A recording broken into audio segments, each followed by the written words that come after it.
Angry guy here, and foreign women are now mocking broke women.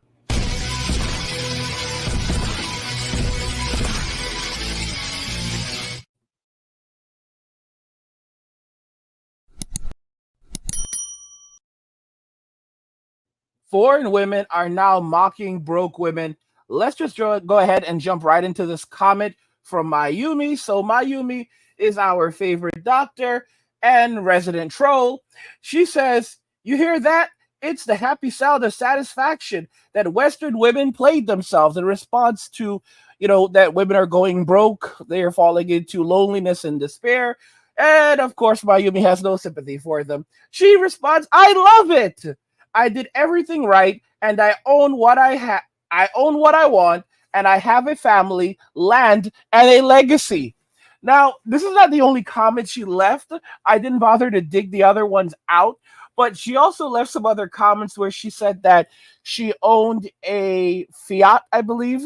So she's basically living within her means. Her husband owns a security company where he has like 100 employees that are like ex-military, and they're basically a militia. This is madness, guys. This is some insane stuff. Absolutely insane stuff. And he drives around in like a 1965 Land Rover. I was like, what? So they have 3 kids, to my understanding.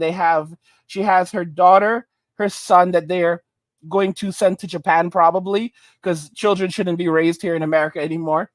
And then they also have an adopted daughter that they took in, which is really awesome. I hope that works out for them. A little girl that they will be adopting. And it's just unbelievable. It's pretty insane. This is kind of the moment that a lot of women were waiting for. I am always like kind of surprised by Mayumi's English skills because I've looked at some of the things that she's written to me, and I have a master's. I have 2 masters. I have 2 masters. I'm a PhD dropout. Like, actually, so I've dropped out of like 2 or 3 different doctorate programs in my life. I am definitely a 100% dropout. It's amazing how much advanced education I have, considering how much I've like never bothered to complete. I look at her English, and her English really surprises me, especially how good she is with English puns. What's really startling is how well she writes, because you can tell how well you can think about what someone thinks and formulates their sentences and their words based on how they write. And her English is, I would say her writing is at the very least on par with mine. And I had to write a thesis, which is basically a book. It's basically a book, and and present, when I earned one of my masters. So that's just to kind of give you an idea of just how well you have to have mastered the English language. I can write and read pretty well. And I look at her, the way that she writes, and her grammar, and her grammar is absolutely excellent.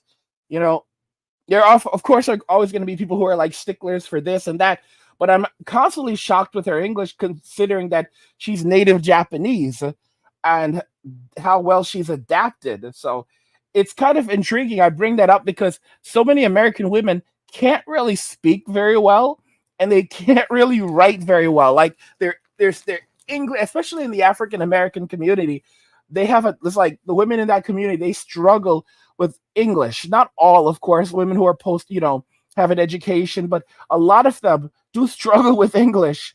They write poorly, they read poorly, they speak poorly. And it's intriguing where you have these foreign women where their first language is not English. Some of them, their first language is English. For example, in the Philippines, they speak English. The children speak English. They watch television English. They grow up with English. That's one of their languages. That's one of their primary languages. In Singapore, English is their primary language. Let's call it their primary language. Singapore, they all speak English. In many Asian countries, they speak English, straight English. Even in Thailand, a lot of people speak English. But in some Asian countries, like one of the primary languages is English, and they speak more English than they do anything in some of these countries. But in Japan, for a Japanese person to speak English at this level, it's just absolutely ridiculous.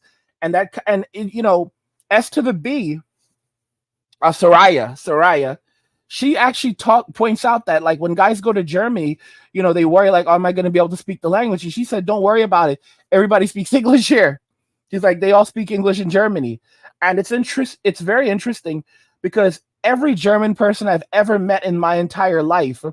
I took a German woman on a coffee date once. She was actually a stewardess. I just met her. I was like, let me take you for coffee. And that was that. And of course, she spoke English.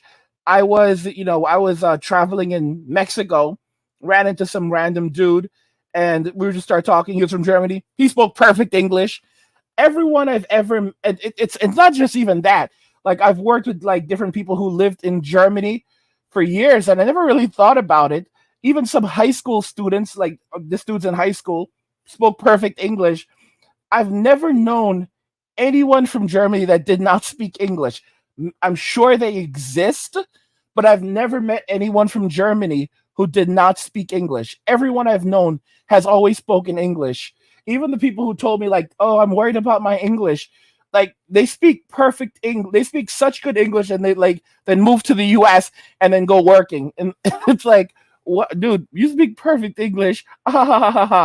So yeah, that's really interesting. A lot of the world speaks English. That's not to say that you should not learn other languages when you go overseas, especially if you're living in another country. You should always learn the language because that's going to let you get what you're supposed to get. That's going to let you know what's really going on. And I've always said that Spanish is a language. It's not a second language. Spanish is a primary language. Everyone in the world should know Spanish because it's the most spoken language in the world. People say Mandarin is the most spoken language in the world. No, it's not. It's a language spoken most number of people in the world in China, but it is not the most spoken language in the world because the world is made up of way more countries than just China. Okay? If we're talking about as all the countries in the world, out of all the countries in the world, yeah, it's Spanish. Spanish is the most spoken language in the world, not Mandarin. Mandarin is simply spoken by the most number of people in the world. But guys, this is crazy stuff. Like, foreign women are mocking these broke women right now. I talked about this. I've mentioned this in numerous videos already where the well-being of young women has fallen significantly.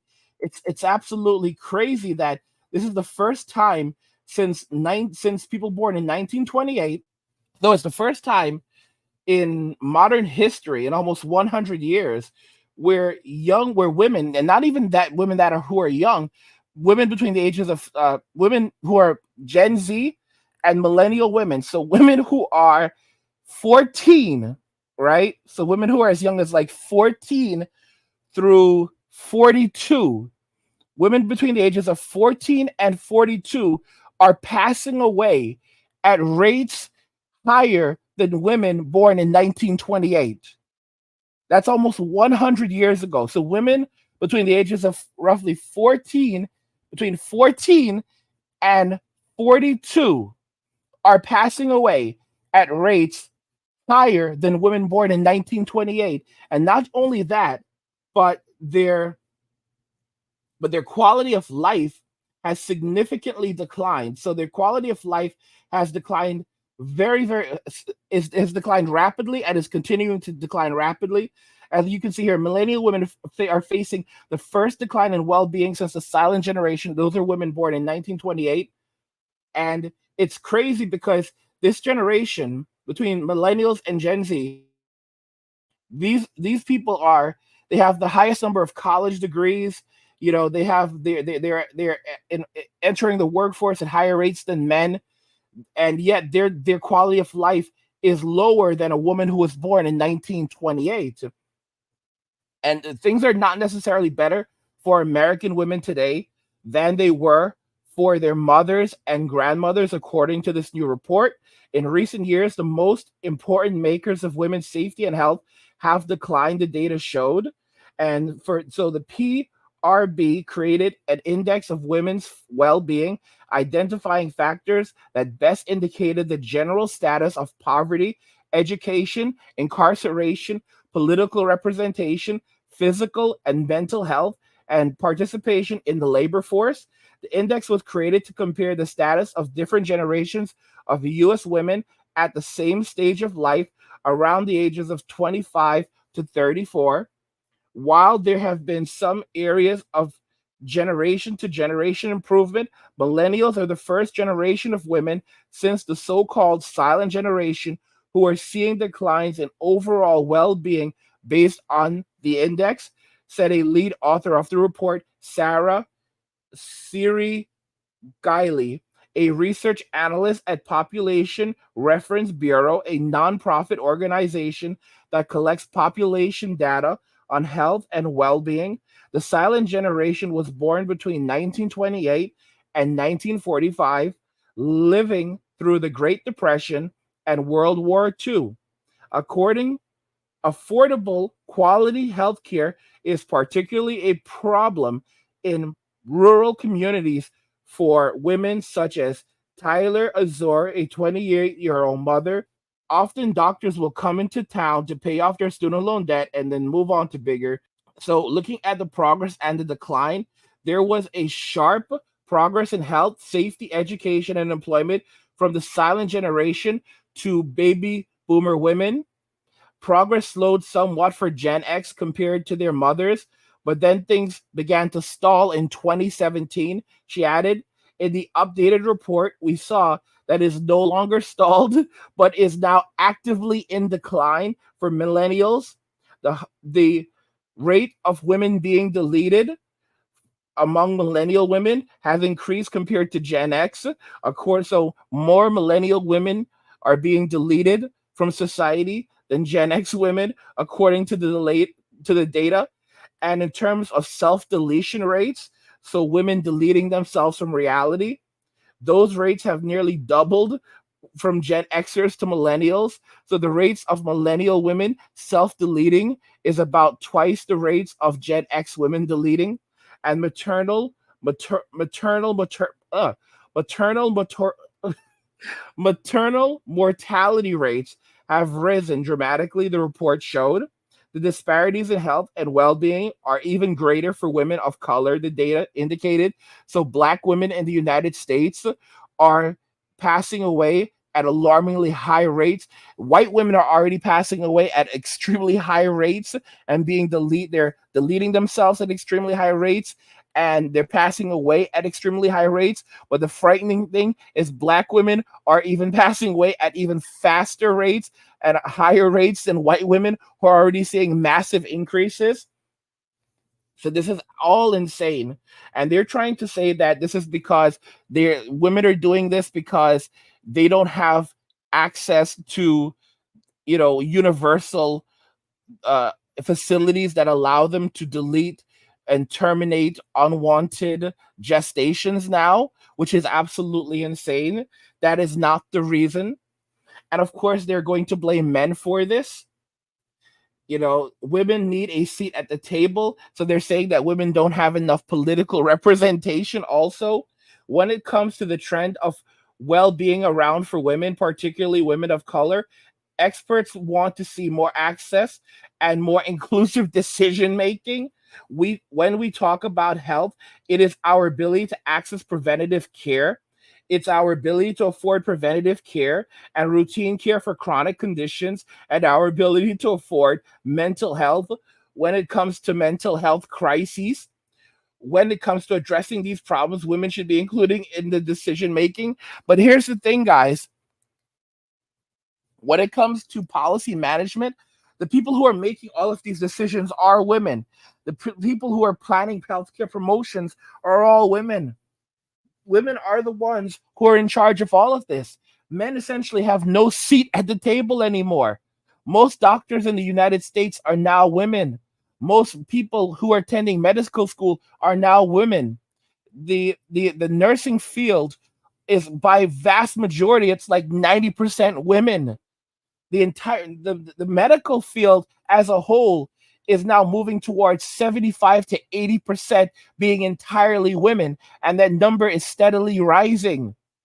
Eventually we'll have something like 90 to 95% of the medical field being completely women.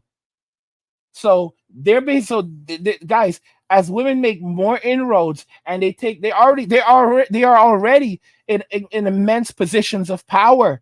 In many fields, they completely dominate the entire field. When it comes to the healthcare system, more money is spent on reproductive health for dogs every year than men. Let me repeat this again. More money is spent on reproductive health care, correction, well, yes, that too, but reproductive research for dogs. More money is spent on reproductive research for dogs than men every year. This is how poorly men are treated in the US. This is how little the focus is on men. The vast majority of the healthcare field is focused around women. If men ever tried to behave like women and utilize the healthcare system the way women do, the healthcare system would absolutely collapse. So women have it better than they've ever had it, and better than they can ever have it. They have everything. Everything is focused on them, and there's billions and billions of dollars being poured in, and their response to this is, it's still not enough, we need more.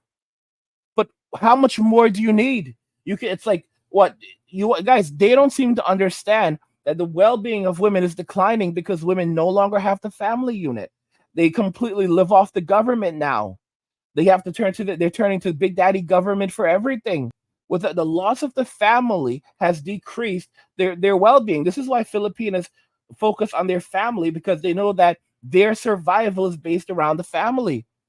Women are living these very difficult lives. Well, I shouldn't say difficult, but very not so good lives. They don't eat well, they don't sleep well, they don't live well, and they're living off men through dates and and trying to extract wealth and resources using the family court system and the M2 movement. And this is not a good life. It's a bad life. It's a bad way of living. Only fools and lonely fans. You get mixed up in that. You sell out your future for instant gratification in the present. They're not living healthy lives, and they think that this is good for them. They're not pair bonding, and they're going from one dude to the next. This is it's damaging mentally, physically, in a variety of different ways, and it ultimately leaves them with nothing in the end. It's so funny. Mayumi often talks about eating Burger King. She genuinely likes Burger King. Like she mentioned, I remember one of the first comments she made on the channel. She mentioned that her husband brought her like a ghost pepper Whopper. It was like something around Halloween, and she said that it was delicious.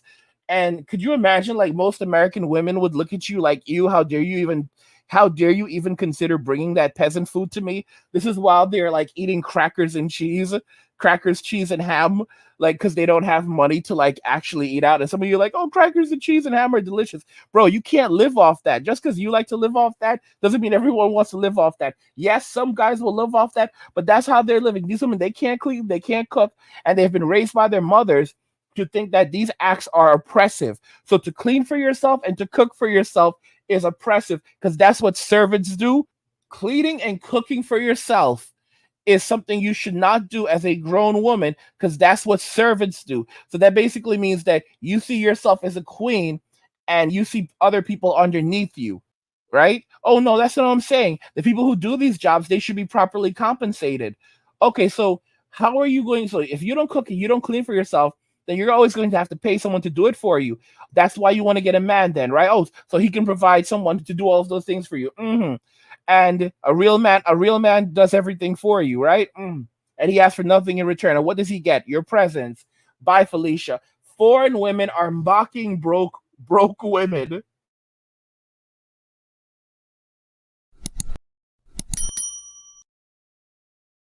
Let me know what you think about everything we discussed here today. Oh, it was so much fun. I want to hear your thoughts in the comments.